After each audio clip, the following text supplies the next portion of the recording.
अगस्त है। आज 15 अगस्त है और 15 अगस्त की आप सभी को ढेरों शुभकामनाएं।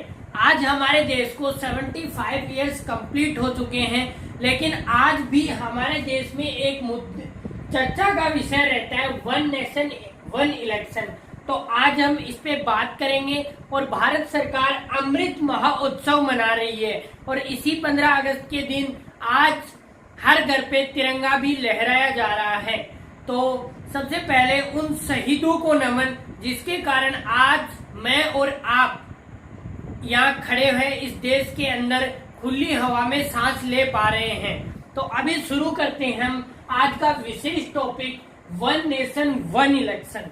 क्या है ये वन नेशन वन इलेक्शन और क्या है ये पूरी प्रोसेस, इसमें इसके फायदे क्या क्या हैं, इसके नुकसान क्या क्या हैं और यदि इसको हमारे देश के अंदर लागू करना हो तो क्या क्या कानूनी प्रक्रियाएं पूरी करनी पड़ेगी। चलिए स्टार्ट करते हैं। तो वन नेशन वन इलेक्शन का हिंदी मतलब होता है एक देश एक चुनाव, है ना। तो आज हम 75वां स्वतंत्रता दिवस मना रहे हैं, तो कहीं ना कहीं अब इसको मुझे लगता है कि हमारे देश में इम्प्लीमेंट करने की बहुत ज्यादा आवश्यकता है। वो क्यों, वो हम आगे चल के समझेंगे।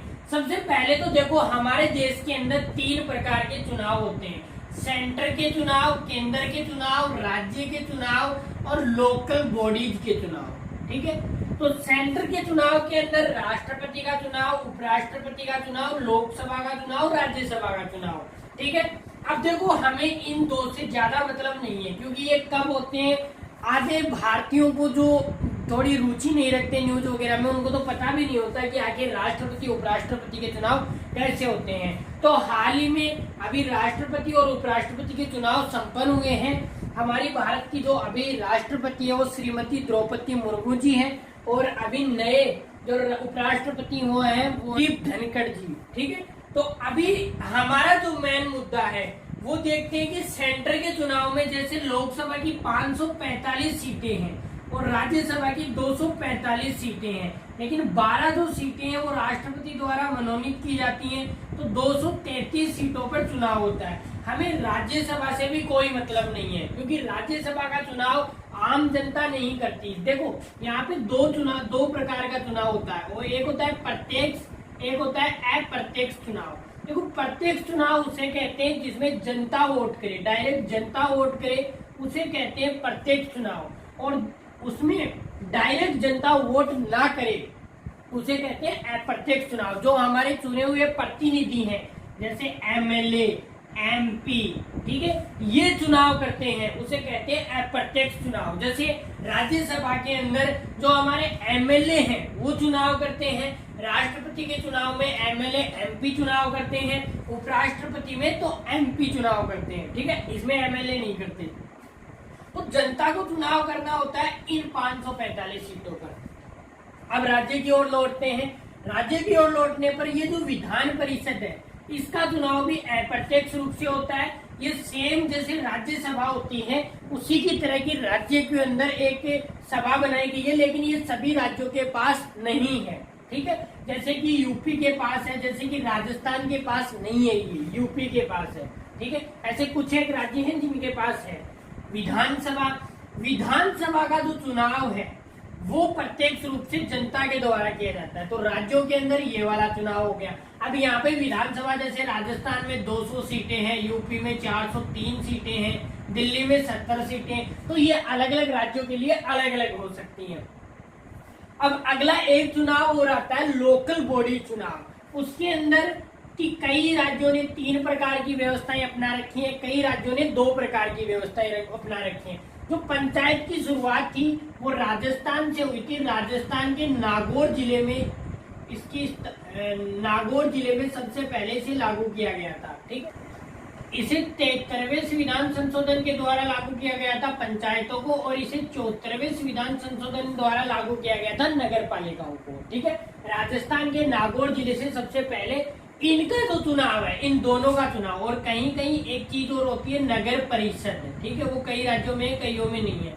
तो मुख्य रूप से 2, तो इन तीनों का चुनाव जनता द्वारा किया जाता है डायरेक्ट, यहाँ पे विधानसभा द्वारा और यहाँ पे लोकसभा द्वारा। ठीक है। तो जनता द्वारा किन किन का किया जाता है, एक तो विधान, मैं डायरेक्ट लिख देता हूँ, विधानसभा VS लोकसभा, ठीक है। एक आपकी हो गई पंचायत, एक हो गई नगर पालिका, ठीक है। मुख्य रूप से इन्हीं का किया जाता है।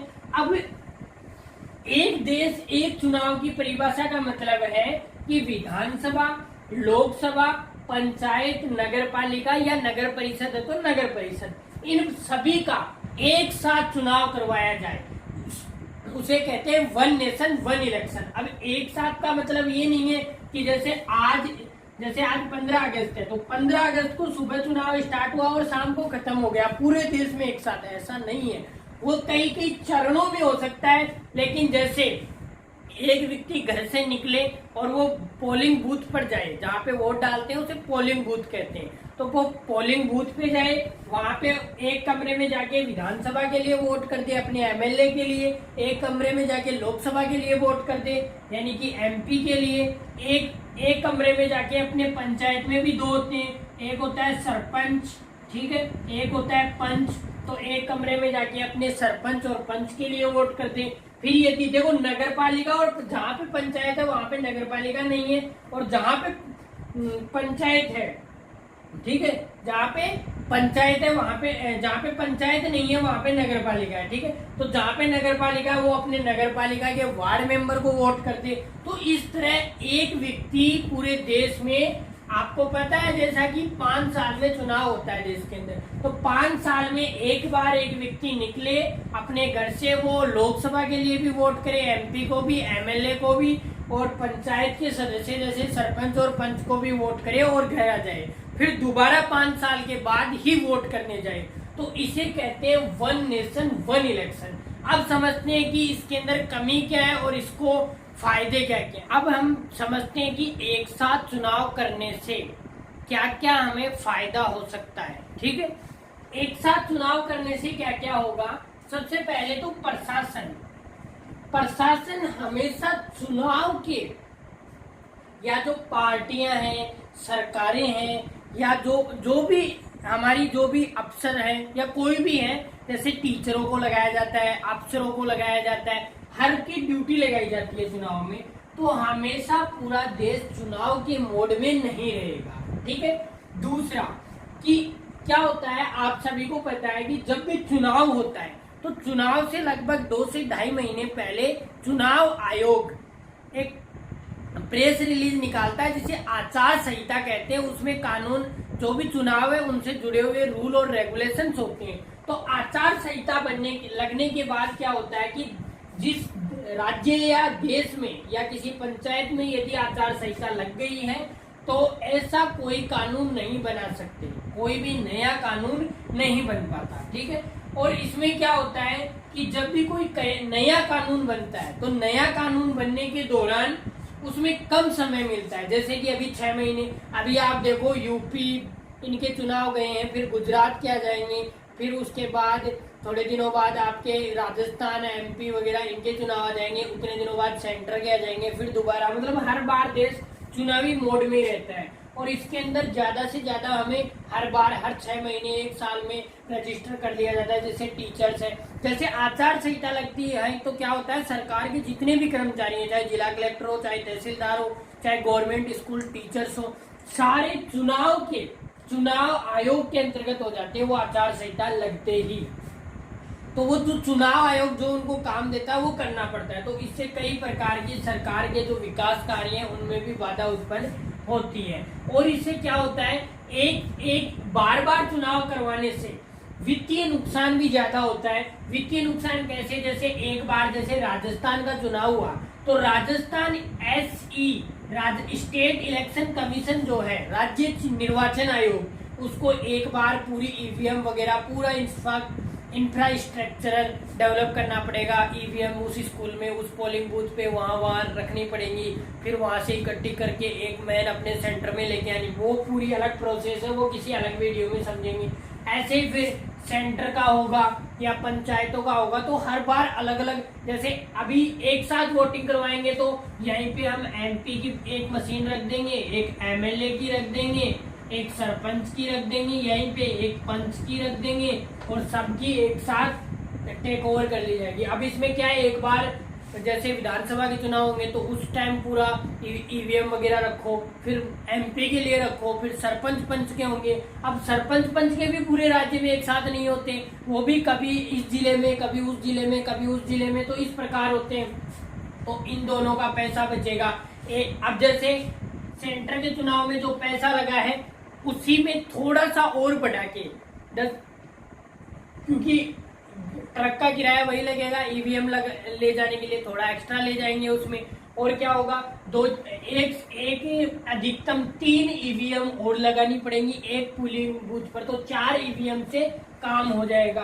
तो ये सारी चीजें। उसके बाद ये जो पार्टियां हैं, नेशनल पार्टीज या स्टेट पार्टीज या और अदर रीजनल पार्टीज, तो उनका जो चुनाव मोड के दौरान पैसा खर्च होता है, ठीक है, वो अपना प्रचार प्रसार करते, तो उनका भी प्रचार एक ही बार करना पड़ेगा, ठीक है, तो उनका भी पैसा बचेगा इसमें क्या होगा कि कई बार आपने चुनाव के अंदर देखा होगा सांप्रदायिकता का मुद्दा आ जाता है, जैसे हिंदू, मुस्लिम, सिख, ईसाई या और भी, ठीक है, वो मुद्दा भी इसमें कम होगा क्योंकि एक साथ होंगे पूरे राज्य के चुनाव। अब जैसे कई बार हरियाणा में चुनाव होता है तो जाट बाहुल्य हो जाता है, राजस्थान में भी जाट बाहुल्य, कर्नाटक में आप जाओगे तो लिंगायत समुदाय का हो जाता है, या फिर आप बिहार वगैरह में जाओगे तो वहां और कहीं हो जाता है, ठीक है। तो इस प्रकार से सांप्रदायिक मुद्दे में भी क्या कमी आ सकती है, ठीक है। और जातिवाद जैसे जातिवाद में आप जाओगे तो जैसे हिंदू मुस्लिम, पहले मैंने आपको जातिवाद वाला बता दिया था सांप्रदायिक की जगह, अब मध्य जातिवाद वाला, जैसे कि आपके यूपी में जाओगे तो यादव, या इधर राजस्थान में जाट, तो इस प्रकार से जातिवाद भी बढ़ता है। भाषावाद भी बढ़ता है, जैसे साउथ में कन्नड़, तेलुगु, उत्तर भारत में हिंदी, बिहार में भोजपुरी, इधर पंजाबी, तो इस तरह भाषावाद कम होने के आसार हैं इनसे, एक नेशन एक चुनाव से। और क्या होगा, और इससे हमें ट्रांसपोर्ट भी कम करना पड़ेगा, इससे हमारे देश का पेट्रोल, डीजल या वर्कर्स वो भी बचेंगे। एक ही बार वोटिंग करनी पड़ेगी हर एक आम आदमी का। आजकल समय कितना कीमती हो गया है कि वो 4 बार 5 बार वोट देने जा रहा है, तो उसके बाद उसके जो वोट देने की है वो एक ही बार वोट डाल के आ जाएगा। और इसमें हम क्या कर सकते हैं, आजकल आप सुनते होंगे 63% वोटिंग हुई, 73% वोटिंग हुई, तो एक देश एक चुनाव होने से 100% तक भी वोटिंग को ले जाया जा सकता है। क्यों? क्योंकि जैसे मान लो आज राजस्थान में चुनाव है, तो राजस्थान के वर्कर्स को छुट्टी दे दो, या रोल या कोई और ऐसी, जैसे अभी भी है पोस्टल बैलेट के जरिए उनसे वोटिंग करने को कहो, मतलब कि एक देश एक चुनाव से थोड़ा सा हम वोटिंग में भी बढ़ोतरी कर सकते हैं। अब देखो हमने जो पार्टियों वाली बात देखी वो कितनी सही है। देखो ये जो पार्टियों वाली बात है कि हमारा क्षेत्रीय वर्चस्व कम हो जाएगा, राष्ट्रीय स्तर की पार्टियां बढ़ जाएंगी, राष्ट्रीय मुद्दे हावी हो जाएंगे, तो उसका एक बेसिक सा हम एग्जाम्पल देखते हैं, ठीक है। तो देखो जब हमें केंद्र के जब चुनाव होते हैं, अभी फिलहाल केंद्र के चुनाव, तो केंद्र के चुनाव होते हैं, उसके साथ साथ उड़ीसा के भी चुनाव होते हैं, ओडिशा, ठीक है, ओडिशा के भी चुनाव होते हैं, आंध्र प्रदेश के भी चुनाव होते हैं, लगभग 4 राज्यों के अंदर चुनाव होते हैं केंद्र के साथ। उड़ीसा के अंदर कोई और पार्टी जीत जाती है, जैसे नवीन पटनायक जी के जीत जाती है, या इसमें और जीत जाती है, तो इस और केंद्र के अंदर पार्टी जीतती है बीजेपी। तो इससे यहाँ पे हमें दिखाई दे रहा है 4 राज्यों का, मतलब एक हम पायलट प्रोजेक्ट के तहत इसका अध्ययन कर सकते हैं कि एक साथ चुनाव करवाने के लिए ज्यादा असर नहीं पड़ेगा। और देखते हैं जैसे कि दिल्ली के अंदर टोटल 70 सीटें, उनमें से 63 सीटें आम आदमी पार्टी को चली जाती हैं, लेकिन उसी के कुछ दिन बाद, लगभग 8 से कुछ ही समय बाद, और वही दिल्ली केंद्र के अंदर 7 की 7 सीटें 2014 में भी और 2019 में भी सातों की सातों सीटें बीजेपी को दे देती है, ठीक है। ऐसे ही राजस्थान के अंदर आते हैं, राजस्थान के अंदर टोटल 200 सीटें हैं, जहाँ पे एक कांग्रेस की सरकार बनती है, ठीक है। 2018 के अंदर कांग्रेस की सरकार बन जाती है, लेकिन जब सेंटर का चुनाव आता है तो राजस्थान में 25 सीटें हैं लोकसभा की, तो 25 की 25 सीटें बीजेपी को, इनके अंदर 24+1 है, क्योंकि एक जो आरएलपी है, राष्ट्रीय लोक जनशक्ति पार्टी है राजस्थान की, अभी नई पार्टी है, तो उसके गठबंधन से एक सीट उस पार्टी को चली जाती है, 24 सीटें बीजेपी के खाते में। तो यहाँ से इन कुछ राज्यों का उदाहरण लेते हुए हम ये निष्कर्ष निकाल सकते हैं कि राज्यों और विधानसभाओं, केंद्र और राज्यों के चुनाव यदि एक साथ करवाए जाएं तो ज्यादा कोई फर्क नहीं पड़ने वाला है। इतनी तो हमारी जनता, हमारे देश की जनता, इतना तो उसको ध्यान है कि कौन कितना ज्यादा चुनाव में या केंद्र के चुनाव में कौन उनको ज्यादा सहूलियत दे सकता है, इतना तो पता है। अभी यहाँ से हमें पता चल रहा है कि केंद्र के चुनाव में बीजेपी पार्टी ज्यादा है, इधर कांग्रेस, इधर आप, इधर बीजेडी, ठीक है, इस तरह से। अब यहाँ पे एक और आती है चेहरे। अब कई पार्टियां, जैसे आपने अभी देखा होगा कि कुछ चेहरों के नाम पे भी वोट दे दिए जाते हैं, तो कहीं ऐसा ना हो कि जैसे मान लो कि राजस्थान में अशोक गहलोत के नाम से कांग्रेस लड़ रही है और वहां पे राहुल गांधी, क्योंकि उनका सबसे बड़े लीडर वही है राहुल गांधी, ठीक है, तो अशोक गहलोत के नाम पे राजस्थान में वोट दिए जाएं और वहां पे जैसे मान लो कि राहुल गांधी के सामने कौन होंगे, मोदी जी होंगे, तो कहीं ऐसा ना हो जाए कि कुछ लोग मोदी जी को वोट डालते डालते यहाँ पे भी बीजेपी को वोट डालने लगे, और कुछ लोग जैसे यहाँ पे राहुल गांधी को पसंद करते हैं तो यहाँ पे उनको जबकि बीजेपी को देना था, जैसे उल्टा होता है ना। यहाँ पे जैसे बीजेपी की अभी की बात करें तो वसुंधरा जी हैं, ठीक है, अभी पता नहीं क्या होगा, लेकिन हम अभी पिछले रिकॉर्ड के अनुसार लेके चल रहे हैं, वसुंधरा जी हैं। तो मान लो कोई राहुल गांधी को प्रधानमंत्री देखना चाहता है लेकिन वसुंधरा जी को यहाँ पे सीएम देखना चाहता है, उल्टा, ठीक है। जैसे राजस्थान के अंदर अभी हाल ही विधानसभा चुनाव में भी नारे लगे थे कि मोदी तुझसे बैर नहीं, वसुंधरा तेरी खैर नहीं। तो ये इस तरह के, मतलब कि वहां पे तो हम मोदी को चाहते हैं लेकिन यहाँ पे हम वसुंधरा को नहीं देखना चाहते।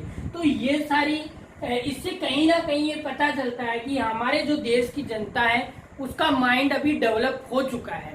तो हमें वन नेशन वन इलेक्शन को इम्प्लीमेंट करने के लिए प्रयास करना चाहिए। और दूसरी देखो, हमारे देश का पहला चुनाव जब हुआ था 1952 से 1967 तक एक साथ ही होते थे सारे चुनाव, विधानसभा, राज्यों के, सभी के एक साथ चुनाव होते थे। लेकिन 1967 के बाद क्या हुआ, कई सरकारों को बहुमत नहीं मिला, कई सरकारें बहुमत मिला गठबंधन से चली, फिर बीच में गठबंधन छीन लिया गया, तो इस तरह से गिरती गई सरकारें, फिर वापस बनती गई। तो 2-2 साल के कार्यकाल में एक बार तो अटल बिहारी वाजपेयी जी की सरकार जो है सिर्फ 9 दिन के लिए चली थी, उसके बाद 9 महीने और उसके बाद पूरे 5 साल के लिए चली थी उनकी सरकार, ठीक है। एक बार सिर्फ 9 दिन के लिए पीएम बने थे। सबसे कम समय के लिए पीएम रहने वाले हैं अटल बिहारी वाजपेयी, ठीक है। तो ये था। बाकी अभी हम 2022 में चल रहे हैं। 2022 के अंदर अभी हम समझते हैं कि इसके अंदर कानूनी क्या क्या प्रक्रियाएं हैं। देखो, कानूनी समस्याएं क्या क्या आएंगी हमारे सामने। तो भारतीय संविधान का अनुच्छेद 83, 85, 172, 174, 324, 243 के और 243 ZA, ये अनुच्छेद होंगे, इनको हमें संशोधित करना पड़ेगा, ठीक है। इनको हमें संशोधित करना पड़ेगा। इनके अंतर्गत जैसे कि संविधान, संसद को सत्रावसान करना पड़ेगा, विघटन करना पड़ेगा, राज्य की विधानसभाओं को विघटन करना पड़ेगा, नो कॉन्फिडेंस मोशन लाके सरकार गिरानी पड़ेगी, राज्यों की भी और केंद्र की भी, क्योंकि कहीं कहीं जैसे 2-4 राज्य आसपास हो तो उनको तो ठीक है, उनके साथ करवा लो तो 4-5 हो जाएंगे, बाकी और सारे राज्यों के साथ। तो इस तरह से ये इतने सारे अनुच्छेद हैं, ये पंचायतों वगैरह के अनुच्छेद हैं, इनको उठाना पड़ेगा। 324 के अंदर हमारा जो निर्वाचन आयोग है उसमें भी कुछ संशोधन करना पड़ेगा। एक दल बदल कानून है, दल बदल कानून के अनुच्छेद 52 में उसका संशोधन करना पड़ेगा। ये कुछ कानूनी वैधताएं हैं, यदि वो सरकार चाहे या राज्य पूरे चाहे, क्योंकि ये अभी मैंने बताया ना कि संघवाद, फेडरलिज्म के अंतर्गत सबके सामंजस्य से बात होती है।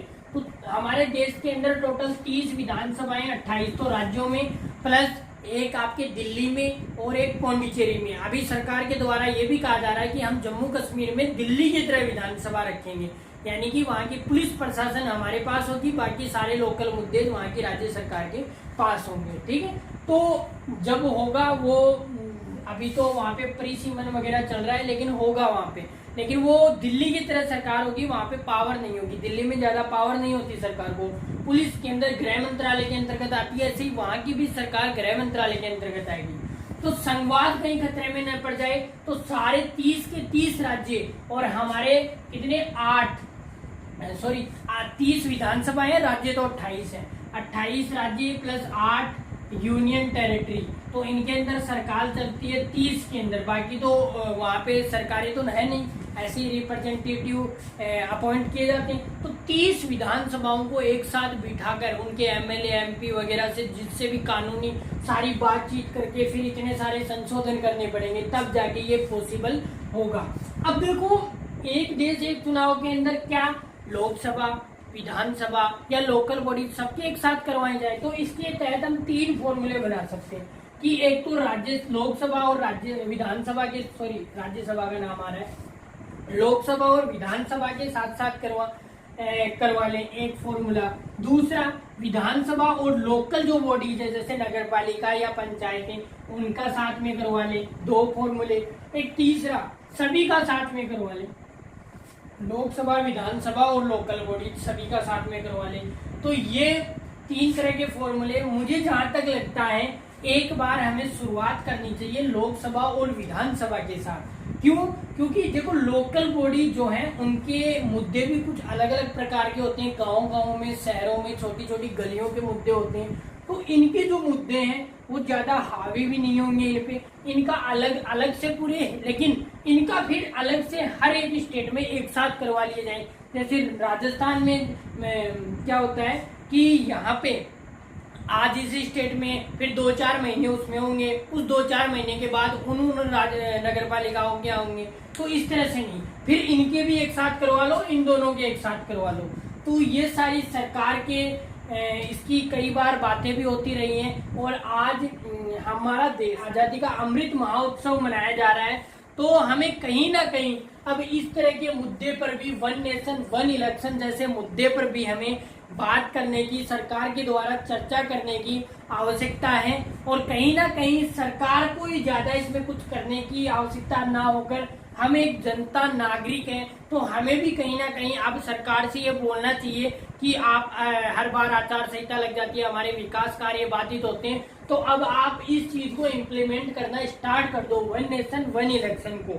ठीक है, तो आप सभी को एक बार फिर से 15 अगस्त की बहुत सारी शुभकामनाएं, और मैं उन शहीदों को एक बार फिर नमन करता हूं, याद करता हूं, जिनके कारण आज मैं यहाँ खड़ा हूँ या आप खड़े हो, हम इतनी सारी टेक्नोलॉजीज का यूज कर रहे हैं। आज उन्हीं की बदौलत आज हमारे देश को आजाद हुए 75 ईयर्स कंप्लीट हो गए हैं। ठीक है, तो मिलते हैं हम किसी और वीडियो के अंदर, तब तक आप इस वीडियो को पूरा कंप्लीट देखें और अपना रिव्यू कमेंट सेक्शन में देना ना भूलें। ठीक है, और चैनल को सब्सक्राइब नहीं किया तो सब्सक्राइब कीजिए। मिलते हैं हम और किसी मुद्दे पर। आप अपना और किसी मुद्दे पर वीडियो चाहते हो तो नीचे कमेंट में अपने मुद्दे के बारे में बताइए, मैं कोशिश करूंगा उसके ऊपर वीडियो लाने की। मिलते हैं और वीडियो में। जय हिंद, जय भारत।